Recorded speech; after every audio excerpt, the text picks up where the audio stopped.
सबों को जय मसीह की न्यू क्रिएशन क्राइस्ट चैनल में आप सबों का स्वागत है। और इस समय हम स्टडी कर रहे हैं प्रेरितों के काम। और प्रेरितों के काम के आज हम पहुंचे हैं 6वें अध्याय में। और हमने इसके पहले देखा कि कैसे परमेश्वर के जो प्रेरित थे वो कैसे वर्क कर रहे थे, किस प्रकार से वो लोग एकता, यूनिटी और एकजुटता में परमेश्वर के सुसमाचार का प्रचार कर रहे थे। और जबकि वो एक साथ रह रहे थे तो उनके बीच में कुछ समस्याएं भी प्रारंभ हुई, जिसे उन्होंने कैसे हैंडल किया आज हम देखेंगे और हम भी उससे सीखेंगे। और मैं पहला वचन पढ़ रहा हूँ, उन दिनों में 6। हम देख रहे हैं प्रेरितों के काम उसका 6वां अध्याय। उन दिनों में जब चेलों की संख्या बहुत बढ़ने लगी, और यहाँ पे ये एक बहुत ही इम्पोर्टेंट बात देखने को मिल रही है। उन दिनों में चेलों की संख्या बहुत बढ़ने लगी और डिसाइपल्स ग्रो करने लगे। परमेश्वर उनको बढ़ा रहे थे और परमेश्वर उनमें लोगों को मिलाते जा रहे थे और परमेश्वर का कार्य आगे बढ़ रहा था। तब यूनानी भाषा बोलने वाले इब्रानी भाषा बोलने वालों पर कुड़कुड़ाने लगे कि प्रतिदिन की सेवकाई में हमारी विधवाओं की सुधि नहीं ली जाती। और एक यहाँ पे ये प्रॉब्लम हो रही थी कि इब्रानी थे, यूनानी थे, अलग अलग देशों के लोग भी एकजुट होकर विश्वासी यीशु मसीह के ऊपर विश्वास करने के द्वारा एक हो रहे थे, यूनाइटेड हो रहे थे। और उसमें कुछ डिफरेंसेस हो रहे थे, क्योंकि इतने सारे लोग थे, हजारों की संख्या में लोग थे। तो कुछ लोगों को राइट टाइम पे, सही समय पे भोजन नहीं पहुंच पा रहा था और उनको ऐसा लग रहा था कि हम लोगों के साथ में बुरा बर्ताव किया जा रहा है। तब चेलों ने देखिए क्या सॉल्यूशन निकाला।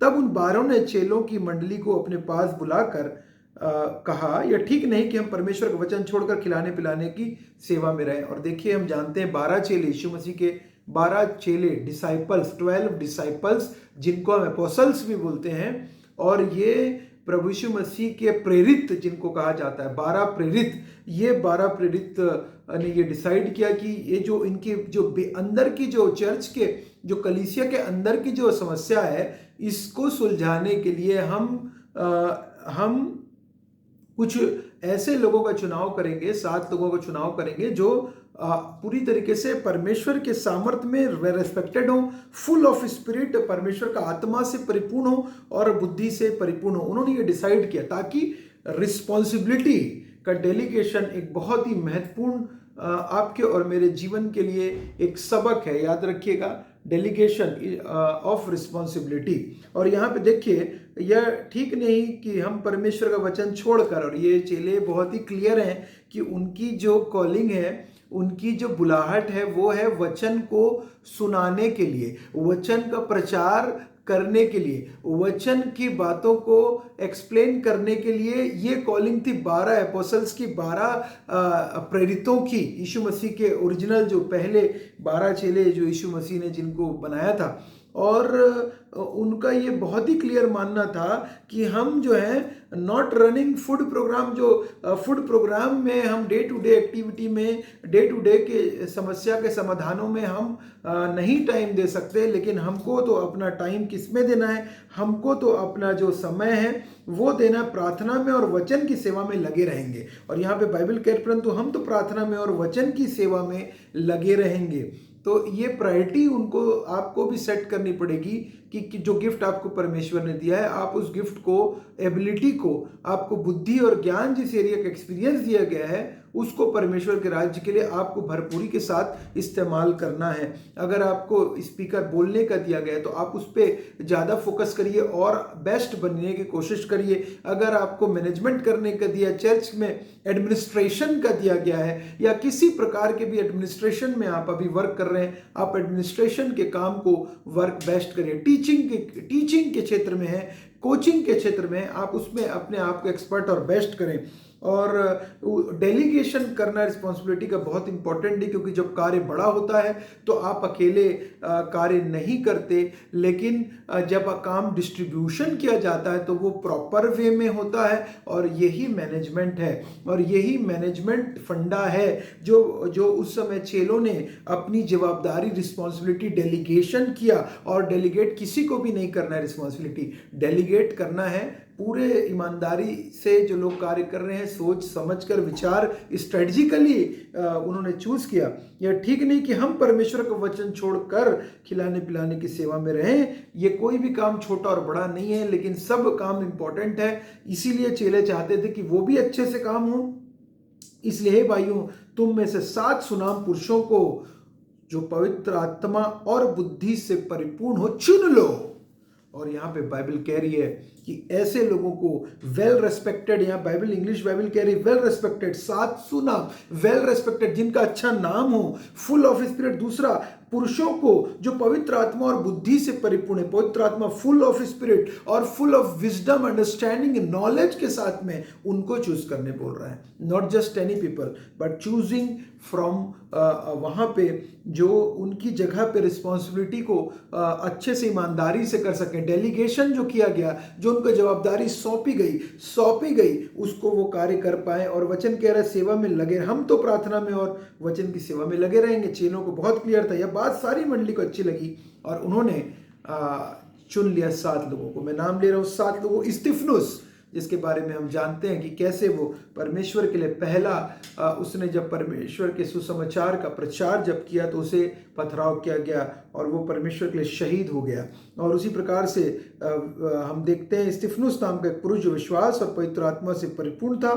और फिलिपुस, देखिए फिलिपुस, प्रखुरुस, निकनोर, तिमोन, परमिनास और अंताकिया वासी निकुलाउस को जो यहूदी मत में आ गया था चुन लिया।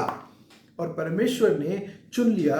और ये बात स्तिफनुस जो विश्वास, ये सारे के सारे विश्वास और पवित्र आत्मा से परिपूर्ण लोगों को चुना गया, चर्च के द्वारा, कलीसिया के द्वारा चूज किया गया और इन्हें प्रेरितों के सामने खड़ा किया और उन्होंने प्रार्थना करके उन पर हाथ रखे। और ये 7 लोगों को के ऊपर प्रार्थना, उनके लिए प्रार्थना की गई, उन पर हाथ रखा गया है डिसाइपल्स के द्वारा, यीशु मसीह के एपोस्टल्स के, प्रेरितों के द्वारा उनके ऊपर हाथ रख के उनके लिए प्रार्थना किया गया। और आप लोगों के लिए और मेरे लिए भी ये इम्पोर्टेंट है कि हम लोग अपने मैनेजमेंट एडमिनिस्ट्रेशन के लिए प्रार्थना करें। चाहे वो हमारा बाइबल कहती है कि हमें तो अपने गवर्नमेंट के लिए भी प्रार्थना करने की आवश्यकता है। अगर आप पढ़ेंगे रोमियो 13 तो बहुत क्लियर है कि परमेश्वर चाहते हैं कि हम तो अपने गवर्नमेंट के लिए भी प्रेयर करें ताकि हम लोग पीसफुल रह पा रहे हैं। क्योंकि गवर्नमेंट अच्छे से लॉ एंड ऑर्डर काम कर रहे हैं। अगर लॉ एंड ऑर्डर खत्म हो जाएगा तो सोचिए कितनी चोरियां और डकैती बढ़ जाएगी और कितने मर्डर बढ़ जाएंगे। अगर सोच के देखिए, इसलिए हमको उनके लिए प्रार्थना करना है। और कई जगह पे ऐसा हो रहा है और लॉ एंड ऑर्डर जिस भी कंट्री में बिगड़ा है वहाँ पे मर्डर होते हैं और वहाँ पे कोई पूछने वाला नहीं है, कोई भी कुछ भी करता है वहाँ पे। और इसीलिए हमें प्रार्थना करने के लिए बाइबल सिखाती है और इम्पोर्टेंट है हमारे लिए कि हम प्रार्थना करें। और अगर वचन कह रहा है और उन्होंने प्रार्थना करें, उनके ऊपर हाथ रखे और उनके लिए चर्च के लीडर्स के लिए प्रार्थना करें, पास्टर्स के लिए प्रार्थना करें। हम अपने जॉब में जहाँ पे जाते हैं उस कंपनी के लिए प्रार्थना करें, उस बिजनेस के लिए प्रार्थना करें। परमेश्वर जो कार्य कर रहे हैं आपके साथ में लगे उनके लिए प्रार्थना करें। सबऑर्डिनेट्स के लिए प्रार्थना करें कि परमेश्वर आपके कार्य को ताकि बढ़ा सके। परमेश्वर का वचन फैलता गया। ये देखिए, जब इन्होंने ये 7 लोगों को लिया, वचन कह रहा है परमेश्वर का कार्य फैलता गया और यरूशलेम में चेलों की गिनती बहुत बढ़ गई। क्यों बढ़ गई? क्योंकि परमेश्वर ने उन्हें बुद्धि दिया, परमेश्वर ने ज्ञान दिया, परमेश्वर के आत्मा से परिपूर्ण होकर वो लोग कार्य कर रहे थे, सैक्रिफिशियल लाइफ जी रहे थे, वो प्रिविलेज्ड लाइफ जी रहे थे, सैक्रिफाइस लाइफ और प्रिविलेज्ड लाइफ और यूनाइटेड लाइफ और लाइफ फ्री फ्रॉम लालच, लाइफ फ्री फ्रॉम लोभ, life free from all kinds of worldly pleasure से दूर वो लोग लाइफ जी रहे थे। Life of peace, life of gentleness, kindness, विश्वास की लाइफ जी रहे थे। एंड इसीलिए बहुत यरूशलेम में चेलों की गिनती की संख्या बहुत बढ़ गई और याजकों का एक बड़ा समाज इस मत को मानने वाला हो गया। याजक भी आ गए। जब याजकों ने देखा कि परमेश्वर का कार्य है, ये तो परमेश्वर का काम है, हमने तो इसे बहुत रोकना चाहा लेकिन नहीं रुका, क्योंकि उसके पहले गमलीएल ने कह दिया था, इसके पहले हमने देखा था गमलीएल ने कहा था कि अगर परमेश्वर का कार्य होगा तब तो तुम इसे नहीं रोक सकते, लेकिन अगर मनुष्यों का काम होगा तो रुक जाएगा। और याद रखिएगा, इसीलिए परमेश्वर का कार्य से 2000 वर्ष पूर्व से जो प्रारंभ हुआ वो आज भी बढ़ रहा है, आज भी कारवां बढ़ रहा है, आज भी अलग अलग याजक अलग अलग समाज से परमेश्वर यीशु मसीह के को ग्रहण करके आ रहे हैं और प्रभु यीशु मसीह को अपना उद्धारकर्ता के अपने हृदय में उद्धारकर्ता के रूप में ग्रहण कर रहे हैं। वो किसी भी समाज, कास्ट, कल्चर, क्रीड, कंट्री, किसी भी जगह के क्यों ना हो, वो सारे आ रहे हैं क्योंकि परमेश्वर का वचन फैल रहा है, फैलता गया, फैलता आया, इसीलिए तक आप और मुझ तक भी पहुंचा है परमेश्वर का सामर्थ और ताकत। और ये फिर से मैं डेलीगेट ऑफ रिस्पॉन्सिबिलिटी के विषय में, अगर मूसा के विषय में हम देखें, मूसा का जो ससुर थे उनका नाम त्रियो था, और उन्होंने जब देखा कि मूसा सुबह से शाम तक के किस प्रकार से पूरी रीति से डूबा रहता है, न्याय करने के लिए सुबह से शाम तक लाइन लगी रहती है इजरायलियों का, 20 लाख से ऊपर इजरायलियों का न्याय करने, तब उन्होंने कहा कि रिस्पॉन्सिबिलिटी डेलीगेट करने के लिए, लोगों को चुन लेने के लिए, ताकि ये जो रिस्पॉन्सिबिलिटी शेयर्ड हो सके। शेयरिंग जब हम करते हैं, जब रिस्पॉन्सिबिलिटी शेयर्ड होती तो परमेश्वर काम ऑर्गेनाइज वे में होता है। परमेश्वर का काम एक प्रोसेस से होता है, एक परमेश्वर का काम सिस्टम से होता है, और परमेश्वर गड़बड़ी का परमेश्वर नहीं है, परंतु परमेश्वर चाहते हैं कि हम भी सिस्टम से, प्रोसेस से अपनी रिस्पॉन्सिबिलिटी, रोल्स रिस्पॉन्सिबिलिटी जो हमको मिली है उसको हम ईमानदारी से, डेलीगेशन जो परमेश्वर ने आपको जो और मुझको जवाबदारी दी उसको हम लोग पूरी ईमानदारी के साथ करें, परमेश्वर ये चाहते हैं। और मूसा ने भी जब ये बात सुनी और परमेश्वर ने से पूछा और परमेश्वर ने कहा हाँ चुन ले लोगों को, ताकि तेरी जो रिस्पॉन्सिबिलिटी, जवाबदारी है वो सारे लोगों को रिस्पॉन्सिबिलिटी डेलीगेट हो सके, ताकि परमेश्वर का काम सुचारू रूप से, और जो लोग हैं उनको इंतजार ना करना पड़े लंबे दिन भर के लिए, और हर किसी को न्याय फास्ट हो सके, और मूसा को भी टाइम मिल सके और भी परमेश्वर के कार्य करने का फ्री हो सके। टाइम को फ्री करना इंपॉर्टेंट है। जो जिसका एक्सपर्ट है उसको उसमें ज़्यादा टाइम देना चाहिए बनिस्बत कि उसमें कि वो जिस काम में बहुत अच्छा, बहुत एक्सेलेंस नहीं है, बनिस्बत उस बात की जिसमें वो एक्सेलेंट है, उसमें ज़्यादा टाइम देना की आवश्यकता है, ज़्यादा टाइम देने की आवश्यकता है। और अगर आप इफिसियों 5 में भी, इफिसियों 5 में परमेश्वर का वचन कह रहा है, इफिसियों 5 भी मैं आपके सामने जल्दी से पढ़ दूंगा। इफिसियों 5 भी मैं आपके सामने पढ़ देता हूँ। इफिसियों 5 के 18 में कह रहा है, 17-18 में कह रहा है, इसलिए ध्यान से देखो कि कैसी चाल चलते हो, निर्बुद्धियों के समान नहीं पर बुद्धिमानों के समान चलो, अवसर को बहुमूल्य समझो क्योंकि दिन बुरे हैं, इस कारण निर्बुद्धि ना हो, पर ध्यान से समझो कि प्रभु की इच्छा क्या है।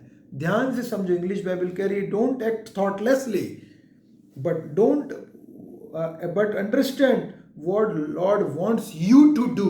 अंडरस्टैंड करें व्हाट लॉर्ड वांट्स, आपको और मुझको जो चाहते हैं परमेश्वर, वो कम क्या इच्छा है, समझो कि ध्यान से समझो कि प्रभु की क्या इच्छा है। और वचन कह रहा है दाखरे से मत पालने वालों क्योंकि इससे लुचपन होता है, पर आत्मा से भरपूर होते जाओ और आपस में भजन और स्तुति गान और आत्मिक गीत गाया करो, अपने अपने मन में प्रभु के सामने गाते और कीर्तन करते रहो।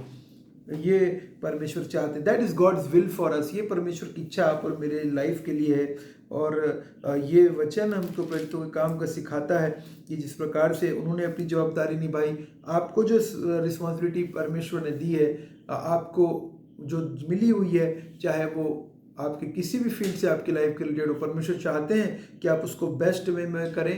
परमेश्वर चाहते हैं आप एक्सेलेंस वे में करें, और परमेश्वर चाहते हैं कि वो जो कार्य कराना चाहते हैं वो उस कार्य को हम लोग टॉप प्रायोरिटी पे करें। आप सबों को परमेश्वर बहुत आशीष दे। आप सबों को जय मसीह की।